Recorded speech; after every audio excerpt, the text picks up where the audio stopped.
Assalamualaikum warahmatullahi wabarakatuh. Saat memberikan sambutan pada Rakornas Kementerian Agama Selasa 12 November 2024, Menteri Agama Nasaruddin Umar memberikan pesan khusus dan tegas kepada jajarannya terkait upaya membersihkan Kementerian Agama dari praktek koruptif. Menak minta jajarannya untuk tidak melakukan tindakan koruptif. Kemarin, rapat terakhir, Pak Presiden betul-betul berpesan, kalau ada orang-orang yang tidak benar di kantornya, saya beri mandat kepada kementerian. Menteri sepenuhnya harus melakukan pembersihan kepada kementeriannya. Jangan takut, saya di sampingnya. Demikian penegasan Menteri Agama di Jakarta, menirukan pesan Presiden Prabowo. Menak juga minta jajarannya untuk menghentikan segala bentuk tindakan koruptif dalam pelaksanaan anggaran. Sebagai teladan, Menak juga meminta jajarannya untuk tidak memberikan kepada dirinya apa yang bukan jadi haknya. Jangan memberikan kepada menteri apa yang bukan haknya. Begitu pesannya. Mari kita ikuti bersama-sama arahan Menteri Agama dalam Rakornas berikut ini. Saya ingat apa yang disampaikan oleh Pak Prabowo selaku Presiden yang terpilih kita baru-baru ini. Saya sangat setuju dan itu sangat bagus ya. Sangat perspektifnya sangat bagus. Pertama, beliau ingin berobsesi bagaimana memomulerkan Indonesia ini sebagai suatu negara besar. Go international gitu ya. Jadi beliau sekarang jalan ke luar negeri, sebelum jadi presiden pun juga banyak. Dan itu sangat positif menurut saya, karena sekian lama Indonesia itu harus memang ya negara yang paling damai, paling aman sekarang ini. Indonesia, maaf ya kalau saya sebutkan, negara-negara mayoritas Muslim yang paling stabil itu Indonesia. Ya. Bukan saja stabil dari segi politik. Ya. Inflasi dunia Islam sekarang ini yang paling rendah itu Indonesia, kita cuma 2%. Pertumbuhan Indonesia pun juga paling bagus, menakjubkan. 5% bahkan ditargetkan itu bisa menjadi 7 nanti akan datang. Saya baru pulang dari Mesir kemarin itu 6%. Pertumbuhannya itu sangat di bawah. Turki 93% inflasi itu. Nolnya banyak banget tapi nilainya di pasar itu sangat kecil. Indonesia itu tidak terasa krismon Bapak Ibu. Coba Bapak Ibu ke luar negeri lah. Terasa sekali mereka itu ya kayak di Spanyol, di Eropa itu. Ya, ada pameo begini, gampang kok. Kalau Anda dapat $100, itu Anda bisa menikmati artis. Mereka ingin berdandan tapi nggak punya produk film dan seterusnya. Nah inilah Bapak Ibu sekalian, kita harus bangga menjadi orang Indonesia ini. Nah, maka itu juga saya sampaikan, diskusikan dengan Pak Prabowo waktu malam-malam itu. Iya, bahwa sudah waktunya Indonesia go international, mengambil peran-peran internasional. Dan insya Allah Pak Prabowo juga diminta juga oleh dunia Islam sekarang ini untuk menjadi bridging, jembatan untuk menjembatani para pihak. Tidak ada negara yang paling diterima semua pihak kecuali Indonesia dalam urusan konflik internasional. Indonesia dekat dengan Cina, dekat dengan Amerika. Ya. Karena itu beliau dipandang sebagai satu kepala negara yang sangat mahal sekarang ini. Jadi geopolitik kita itu sangat strategis, berada di posisi silang, dan kita jauh dari Israel, pusat konflik itu. Semua negara tetangga Israel itu inflasinya sangat terpuruk, dan pertumbuhannya sangat rendah. Nah, tidak terkecuali Israelnya itu sendiri kan. Saya baru baca tadi ya, bahwa sekitar 45% penduduk Israel itu eksodus. Hijrah meninggalkan Israel, negara neraka ini. Jadi kita bersyukur. Karena itu Kementerian Agama di sini sangat-sangat berperan penting. Karena agama ini adalah faktor yang paling kuat untuk mensolidkan bangsa ini. Ya. Di samping tentunya lain ada bahasa Indonesia dan seterusnya. Sudah 4 kali Indonesia itu diprediksi oleh futurolog politik Amerika. Indonesia itu akan jadi negara Balkan, negara Uni Soviet itu kan, di tahun 1998. Pasca krisis itu kan. Lewat 98 kok Indonesia belum bubar. Diprediksi lagi tahun 2004. Indonesia itu udah dibagi-bagi tuh, siapa yang akan ngambil Papua, negara besar mana yang akan mengambil Kalimantan. Lewat tahun 2004 itu nggak ada apa-apa di Indonesia. Diprediksi lagi bahwa 2018 Indonesia itu akan hancur seperti negara-negara Balkan menjadi sekian negara kan. Lewat 2018, terakhir 2020, Indonesia itu akan terbagi sekian banyak negara. Tapi lewat lagi. Akhirnya mereka berkesimpulan negara yang paling susah diprediksi adalah Indonesia. Ada apa Indonesia ini? Dan mereka juga menilai bahwa kekuatan yang paling hebat dimiliki Indonesia, mohon maaf ini, adalah kekuatan umat Islam. Ya. Kenapa? Karena hampir 90% umat Islam di Indonesia ini, selama umat Islam itu kompak dan bersatu, tidak akan pernah ada yang berani untuk mengacak-acak Indonesia. Ya. Dan umat Islam kita itu adalah lebih homogen. Karena kita 99 adalah Sunni, Ahlussunnah wal Jamaah. Bayangkan Libanon, Bapak Ibu. Libanon itu satu negara besar, 50% umatnya Kristen, 50% Muslim. Umat Islamnya itu 50% Syiah, 50% Sunni.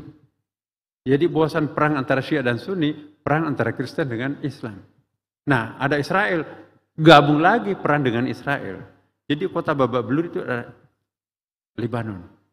Nah kita alhamdulillah, negara Sunni itu paling enak diperintah loh Bapak Ibu. Karena teologinya itu adalah teologi sami'na wa ta'na terhadap pimpinannya. Ya. Lebih baik diperintah oleh seorang zalim 100 tahun daripada hilang kepemimpinan dalam satu hari akan berlaku hukum rimba. Itu filosofinya Sunni. Tapi kalau Syiah, la ta'ata li makhluqin fi ma'siyatillah. Tidak boleh tunduk terhadap pemimpin yang dosa terhadap Tuhan, maka itu kan revolusioner. Nah, kita sudah teologinya Sunni, sudah masyarakatnya paternalistik, apa kata pimpinan itu kata rakyatnya. Sudah paternalistik, patriarkal. Ya.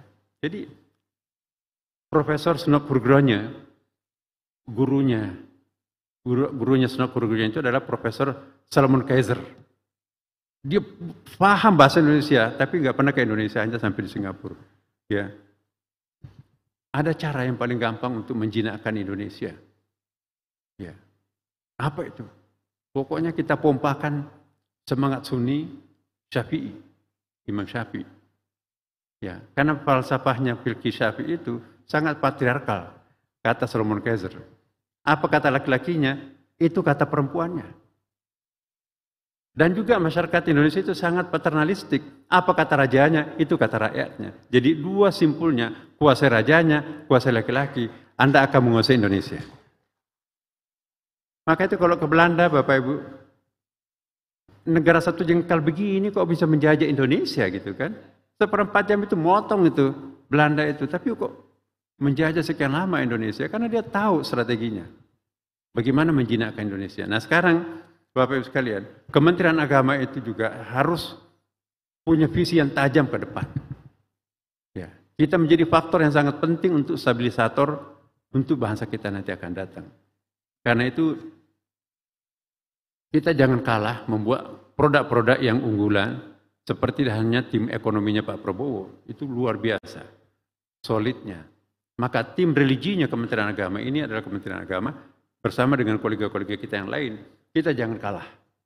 Karena itu mari teman-teman semuanya, mari menciptakan suatu kreasi-kreasi di Kementerian Agama ini, ya, menciptakan sesuatu yang baru, sesuatu yang lain yang sangat proaktif, yang bisa mengelaborate perbedaan yang ada menjadi satu kesatuan, dan insya Allah kita sudah punya pangkalan pendaratannya.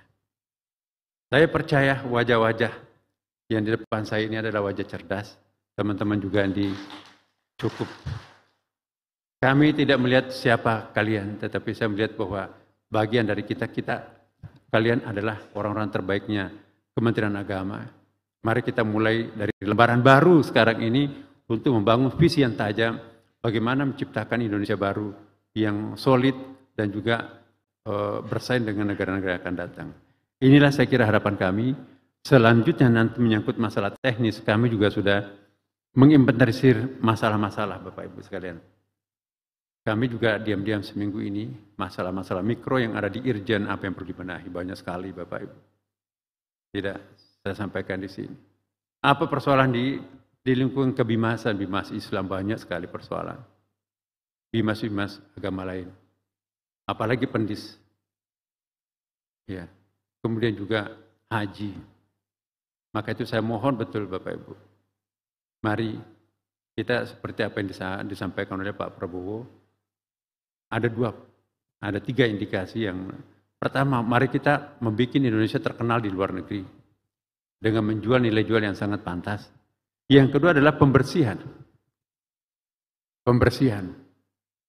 Kemarin rapat terakhir di Pak Presiden itu betul-betul sekali lagi bahwa kalau ada orang-orang yang tidak benar di kantornya, saya berikan mandat kepada kementerian. Menteri itu sepenuhnya harus melakukan pembersihan di kementeriannya. Jangan takut, saya di sampingnya. Maka itu mohon maaf ya Bapak Ibu sekalian. Mungkin pernah ada jenis-jenis permainan yang pernah dilakukan di masa lampau. Saya minta hentikan sekarang juga. Ya, termasuk saya pun juga. Jangan memberikan kepada menteri apa yang tidak merupakan haknya. Ya.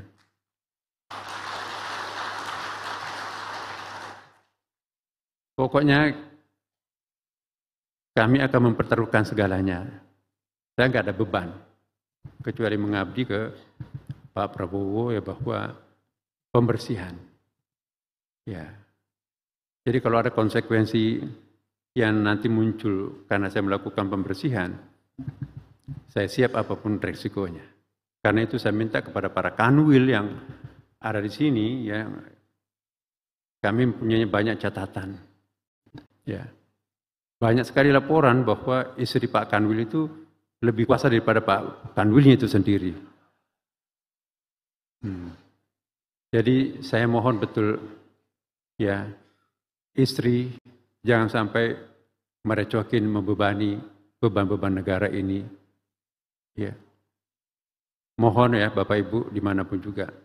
Boleh kita berikan kegiatan Dharma Wanita, tapi jangan sampai Dharma Wanita itu nanti merecokin tugas-tugas suaminya.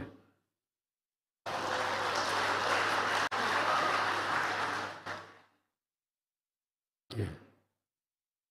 Kami juga punya staf khusus dan tenaga ahli yang punya fungsi sesuai dengan kewenangan yang diberikan kepadanya. Saya juga minta kepada tim khusus saya berkali-kali itu. Jangan sampai nanti tim staf khusus mau bermain proyek atau mau bermain promosi jabatan. Ya. Kami tidak ingin mendengarkan staf khusus atau tenaga ahli kami yang mendampingi kami itu membuka-buka lembaran-lembaran yang sifatnya angka-angka di kepegawaian. Ada tugasnya. Maka itu saya mohon betul. Saya insya Allah bersama Pak Wamen akan menegakkan kebersihan di Kementerian Agama. Iya. Dan juga saya minta pada rekan-rekan datang supaya jangan diwakili. Benar-benar pada saat itu saya juga akan tongkrongin. Ya, kami juga akan melibatkan, mohon maaf ini, saya sebetulnya tidak menyampaikan. Kami juga akan melibatkan Kejaksaan, KPK, mengawal seluruh program Kementerian Agama. Kami sudah bicara dan insya Allah besok itu mulai akan datang. Kita undang secara resmi. Bahkan juga melibatkan intelijen. Siapa yang bermain, itu kami punya banyak mata sekarang ini. Dan mohon maaf, kami juga akan melakukan tindakan langsung pada saat itu. Siapapun. Ya, oleh karena itu saya mohon betul Mari kita mencari yang halal. Sedikit tapi halal itu lebih berkah. Apa artinya banyak tapi kalau dikejar-kejar? Mau kemana sih hidup ini? Hidup kita cuma sejengkal kok. Dalam agama Islam itu hanya 1,5 jam kita hidup di dunia ini dibandingkan dengan keabadian akhirat itu kan. Satu harinya akhirat itu sama dengan 1000 tahunnya dunia. Jadi kalau hidup kita 70 tahun, berarti kita cuma 1,5 jam. Jangan mempertaruhkan 1,5 jam untuk neraka jahanam seabadi-abadinya di sana kan. Ya. Kita bukan mencari yang tinggi, yang cari banyak, yang cari besar. Kita cari berkah. Berkah itu adalah lebih baik buat kita. Daripada banyak, tinggi, besar, tapi dikejar-kejar, enggak ada ketenangan Bapak Ibu. Nah inilah harapan saya kepada Bapak Ibu dan teman-teman sekalian. Sekali lagi saya percaya kepada teman-teman semuanya. Kalian adalah kebanggaan Kementerian Agama. Mari kita mari kita memperbaiki diri kita setiap hari. Ya, saya percaya Kementerian Agama insya Allah akan lebih kuat dengan visi-visi yang kita akan rumuskan besok pada raker ini. Terima kasih Bapak Ibu sekalian, mohon maaf ini agak sedikit panjang, tapi mudah-mudahan bisa merabah apa yang menjadi obsesi kami di dalam rangka penajaman visi Kementerian Agama di masa depan. Demikian, wassalamualaikum warahmatullahi wabarakatuh.